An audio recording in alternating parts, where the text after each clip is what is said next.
let's talk about what the foreign policy views in 1992 were. And we're going to look at it through basically a couple lenses here. So, number one, the offensive realists.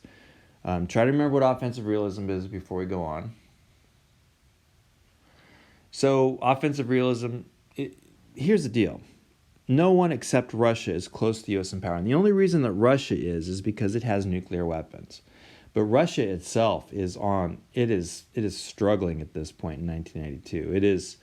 Its economy sucks. It's trying to transition to capitalism, trying to transition to democracy, and those are problematic things to do. So, for the most part, no one's really close to the U.S. in power. I know China has nuclear weapons. I know some other states have nuclear weapons, but honestly, they don't have anywhere close to what Russia has. American primacy is not in any real danger. Now, I want to put a little asterisk next to that because, for the most part, this is true. Now, anybody who's a realist, an offensive realist, knows that that can change in the next 2, 3, 4 years, or maybe even a decade from now. But America has to stay on its guard, or else it's going to lose that primacy. But as of right now, America's the only game in town. All right. So next we have the liberals. And this is what I was pointing out when I was talking about Fukuyama earlier. The liberals were largely in this camp of freedom won. That the end of the Cold War was not just sort of a new moment. It was like we've arrived. We're at the end of history here, and what's left is to put out these remaining brush fires. It's like the house is on fire. The fire station comes. They battle the fire. It's toe to toe, and then finally they put the fire out. But there's still the little fires over here and there. There's some smoldering coals, and that's kind of what the world is, sort of from the liberals' perspective. The big threat of communism is gone. Now there's little sort of mini communist wannabes around the world, like Cuba, some other places. But honestly, they're not going to be able to survive very long in the midst of with the end of the Soviet Union.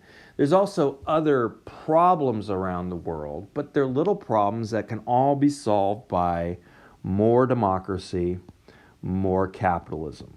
And so what the world just needs to do is keep this trend of moving towards more democracy, more capitalism. The early 90s was a big moment in this when a lot of those Soviet republics and the parts of the Eastern Europe basically transitioned from communism to capitalism and democracy. And so now it's just a matter of helping out rogue states, and that's a term that's going to come up again and again, rogue states, to help them stop being outsiders and start being cool like everyone else and become democracy and capitalism.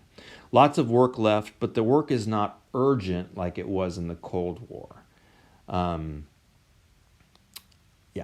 But if it's not attended to, those fires could actually spread. So you want to get those fires out. You want to sort of clear those things up.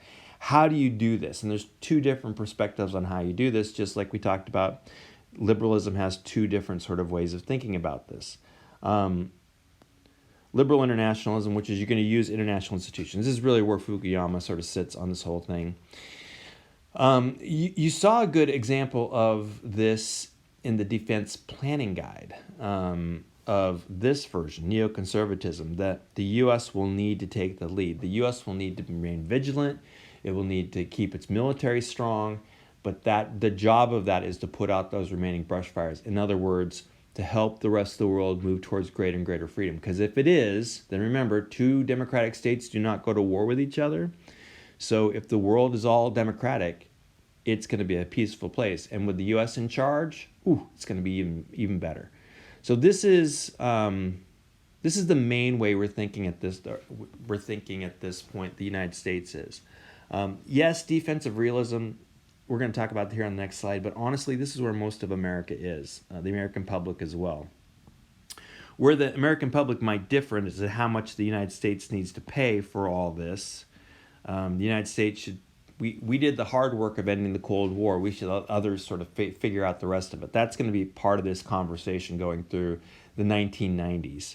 But honestly, the conversation in the 1990s is largely around this right here, with a little debate here in terms of how we do it. That being said, defensive realists were still there, and they were fairly vocal. I mean, offensive realists weren't as vocal as the defensive realists. Let's just put it that way. Their position, obviously, is the most peaceful world is going to be a balance of power. There is no balance today. But a balance is going to reassert itself sometime soon. What you want to do is you want to figure out a couple things about this. Because there are two problems with this for the defensive realists. Number one, who's going to be, we know the U.S. is going to be on one side of this balance. Here's my teeter-totter. Who's going to be over here? That's a huge question. It used to be the Soviet Union. That's gone. We know something else is going to emerge there to balance. But in 1992, man, you would be hard-pressed to figure out what that is. The second question is, the process of rebalancing, is that going to be dangerous?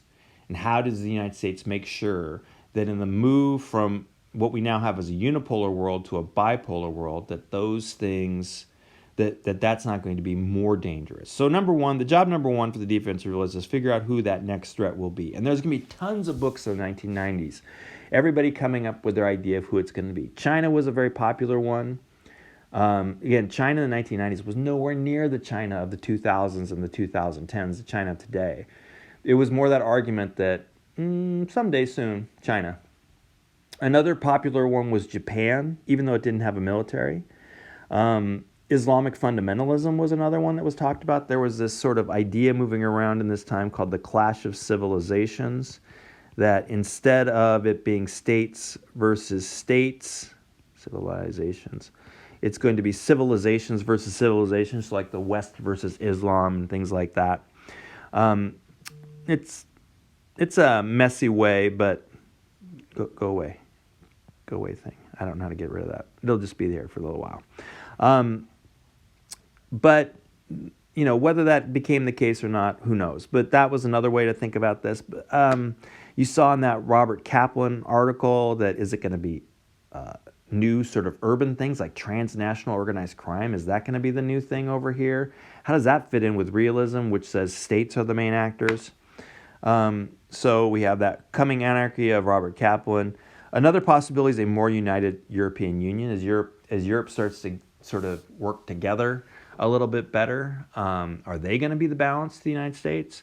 China? So there isn't really good answers at this point.